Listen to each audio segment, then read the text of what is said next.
No more mutants. These three words changed the course of X-Men comics for years to come. Brian Michael Bendis' New Avengers and the X-Men confront Wanda Maximoff about 6 months after the devastating events of Avengers Disassembled. Grab your cup of coffee and let's check out this book.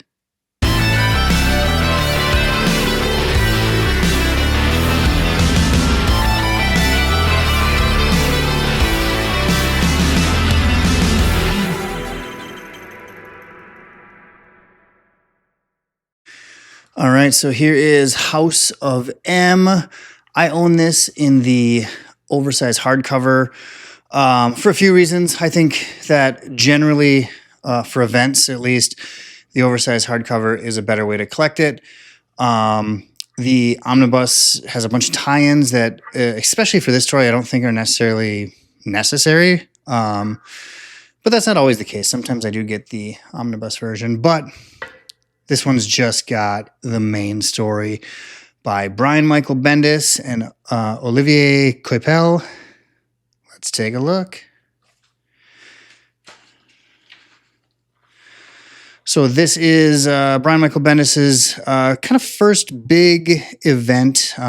His Secret War story was kind of a smaller event, but his first stab at bringing multiple teams together. We have awesome cover work by Asad Ribic, I think is how you pronounce it. Really cool covers. So this picks up from Avengers Disassembled, which is in the start of the New Avengers by Brian Michael Bendis omnibus. And just a quick recap, Wanda has a mental breakdown and she ends up killing multiple Avengers, and essentially ending that team before the New Avengers starts. That story ends with the Avengers confronting her, but Magneto kind of coming down from the sky and saying, "Give me my daughter." And he ends up taking Wanda to Genosha and asks Charles Xavier to see if he could help.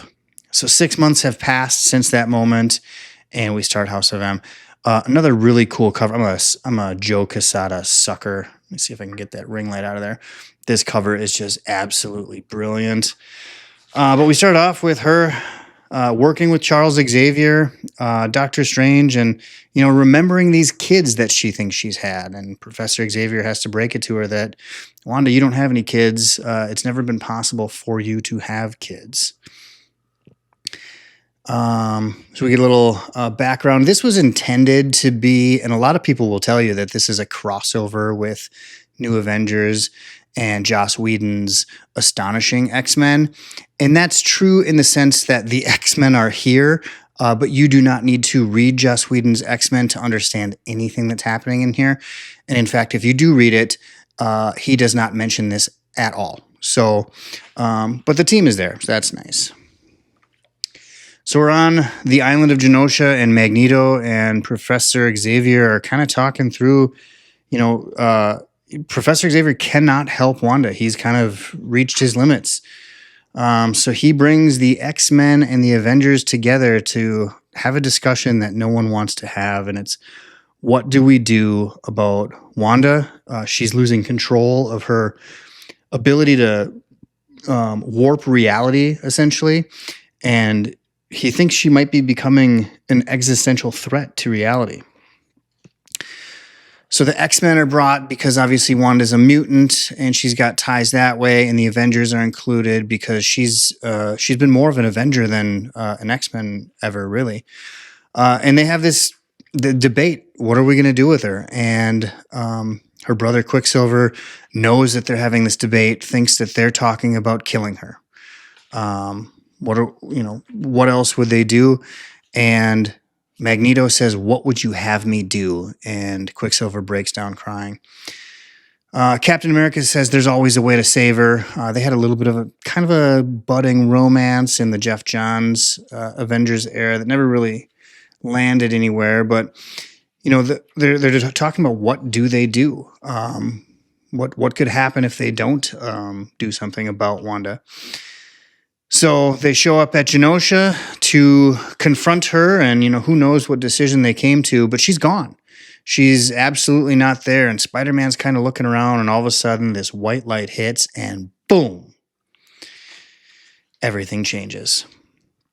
So we get this really cool alternate reality story. So what Wanda essentially does is she tries to make everyone happy and change their reality and give them a life of something that they wanted or something that makes them happy. And it's really interesting what it reveals about some characters. Issue 2, another awesome Assad Ribic cover. And see my stupid ring light, if I gotta lift this so you can see it. And then Terry Dodson, really cool cover work. So the first character we encounter is Captain America, and he has aged. He's a 100-year-old man, and obviously what he wants in the back of his mind and what Wanda gave him was that he never fell into the ice and was frozen, but he got to age as a regular man. Scott Summers is married to Emma Frost. That's what maybe both of them wanted, but at least what Scott Summers wanted. Carol Danvers is the most popular sapien. So I'll say sapien quite a bit in this review because what we'll notice is in this new reality that Wanda's created, mutants rule. This is a mutant planet, and it kind of flips the script where humans are the minority. But Carol Danvers' wish is to be one of the most popular superheroes, and that she is. Kitty Pryde is a teacher. We get Luke Cage. He's just kind of running a gang, running a crew, something like that. Falcon is a police officer. And so these characters don't know each other in the way that we have known them or have known that they know each other. Doctor Strange is a psychiatrist. These are things that just made them happy. One of my favorite parts of this entire book is this. Colossus, who we will not see again in this book, I don't believe. He's back in Mother Russia, and he's growing wheat on a field, and he's pulling, instead of using a tractor, he's just pulling the machinery himself, and that's what makes him happy. I thought that was really, really pretty. Really beautiful. Beast and Ant-Man are scientists working for Tony Stark, who's another popular sapien. Tony Stark's essentially himself in this reality. So we get to issue 3. Again, Assad Ribic just killing it with that cover. Wolverine on the motorcycle. So here's where things get interesting. Wolverine, what we learn is that what Wolverine wants and what would make him happy is to be able to remember his life. So he wakes up on a SHIELD helicarrier, and he is kind of like a Nick Fury type. He runs a group of SHIELD agents, but a mistake in Wanda's plan. Wolverine remembers. He remembers everything, including the day they went to confront Wanda, and he's awake in this world where it's very confusing, and no one knows what he's talking about, and he's got to save the day. Really cool. We get this issue of The Pulse, which I think Brian Michael Bendis started back before the new Avengers started. But this is the House of Magnus, and there's really cool stuff in here. I won't cover all of it just for the sake of blasting through this review, but Wolverine goes and he's going to check out Greymalkin Lane, and it turns out that Professor Xavier does not live there, just some rich people. I thought it was really cool. His very next phone call is Peter Parker. And one thing I think Brian Michael Bendis does really well is that interpersonal relationship. Wolverine and Spider-Man have always had this kind of big brother, Peter's the annoying little brother. They've teamed up quite a bit, and there's obviously respect there, but I thought it was really cool that the second person he calls is Peter Parker, his new teammate on the new Avengers. So Wolverine's getting chased down by SHIELD, and he ends up finding Luke Cage. And Luke Cage has been approached by this young girl. You get some Sentinels that are kind of looking like Stark Tech. There's this young girl named Layla, and we've never met her before, and I can't for the life of me recall if she's been in any book since. But Layla also, like Wolverine, remembers the world as it's supposed to be. And it turns out she has a mutant power where she can kind of snap people out of it. So Wolverine goes and finds Emma Frost and Cyclops and wakes up Emma. He knows Emma's the next best thing if I can't find Professor Xavier and the rest of the X-Men. Jean Grey's dead at this time. So he goes and wakes up Emma and Cyclops. And they are none too happy about what they believe Magneto has forced his daughter to do in changing this reality. More cover work, really cool stuff. So Emma's trying to understand who this Layla person is. Like I said, we've never met her before, but it turns out she's just a young, budding mutant. And they're going to use her to wake people up. And I guess one of the characters we didn't cover, Spider-Man, one of his wishes, or his, the reality that Wanda gave him, was that he's a super famous superhero that does not have to hide behind a mask. And he is married to Gwen Stacy, not Mary Jane, which we thought was interesting. And Uncle Ben is alive. This is what Wanda gave him. And when he's woken up from this, he's absolutely heartbroken to learn that his life is actually quite a bit different and quite a bit more tragic. And this is one of the more emotional moments in this entire run. And throughout this book, Peter Parker has a hard time, with what Wanda has done. So slowly, they are waking up more heroes. And we get this absolute stunner of a page where we realize that Magneto in Genosha is visiting the grave of Charles Xavier. But is he dead? Does anyone really die in comic books? Really cool cover by Greg Land. So, like I said, they're trying to wake up heroes and they're trying to formulate their plan. Like, we've got to go after Magneto, because again, they think that Magneto made his daughter do this to give Magneto what he's always wanted, to be kind of king of the world. So House of M stands for House of Magnus, and they are welcoming a delegation of leaders around the world that include some really cool characters. We get Black Panther from Wakanda. We get Doctor Doom from Latveria.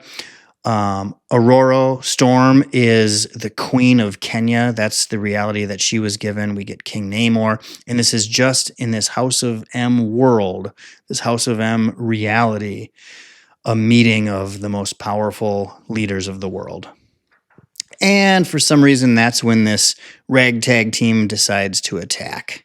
And they send a sentinel at Magneto, but him and his daughter Lorna can control metal, of course, so they stop that thing in its tracks. I thought that was a really cool piece. And now we get into the action, and this is just kind of battle, and they want to find Wanda, they want to find Professor Xavier, and try to find a way to fix this. So as the battle's ensuing, they end up finding Wanda. She's in a room playing with her two children that she has created using her reality warping powers. And Doctor Strange is trying to real calmly kind of explain things to her. And we get more of this kind of her breaking apart, her reality breaking. And we get a flashback to Quicksilver kind of begging his father, Magneto, to do something about this. And that's why throughout this entire thing, there's this belief that Magneto did this. But really, who was behind this was Quicksilver himself, saying, Wanda, you can give everyone what they want. They'll leave you alone. They won't kill you. And another absolute emotional piece here is that Hawkeye returns. And I don't want to give away too much here because I probably already have. But again, it's a 20-year-old book. Hawkeye returns, and it's pretty emotional because something happened between Hawkeye and Wanda back in Avengers Disassembled. And we get into the final issue. This cover is fantastic. I love this one. Some Bacalo work. The heroes, they won. So they wake up to the world that they knew. Peter Parker wakes up and he's back with Mary Jane in the Avengers Tower. Some Avengers remember what happened, some didn't. And again, we get more Peter Parker just really struggling with, what he's been through in the last, week or so, however long this took. He's not pleased.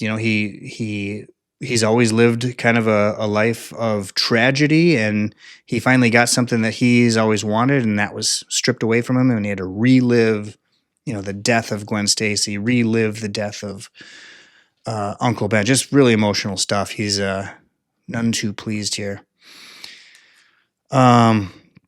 And so they're talking, they're like, what happened? Some of them remember, some of them don't. And they're like, is everything back to normal? And Doctor Strange stumbles in and says, no, not quite. And we pan over to the X-Men and absolute devastation. Children are crying. We've got X-Men, mutant children who have lost their powers. Wolverine wakes up. He remembers his entire life. He's absolutely shocked, doesn't know what to do. This caused some really cool story arcs for Wolverine going into the future. Emma goes to Cerebro and needs to find out what's happening, and she realizes that there's not much left. In fact, there's just shy of 200 mutants on the planet. And more emotional stuff. Obviously, a lot of mutants are going to lose their powers, but mutants that we know and we've spent time with. Bobby Drake, Iceman, walks out. He has been depowered. And then the Avengers watching the news. Governments are claiming that this was not an anti-mutant agenda. This wasn't something that they did. And we close off the book. The X-Men go back to Genosha to confront Magneto, asking, where's Wanda? Where's Quicksilver? What's going on? And Magneto himself has been depowered and is just kind of distraught.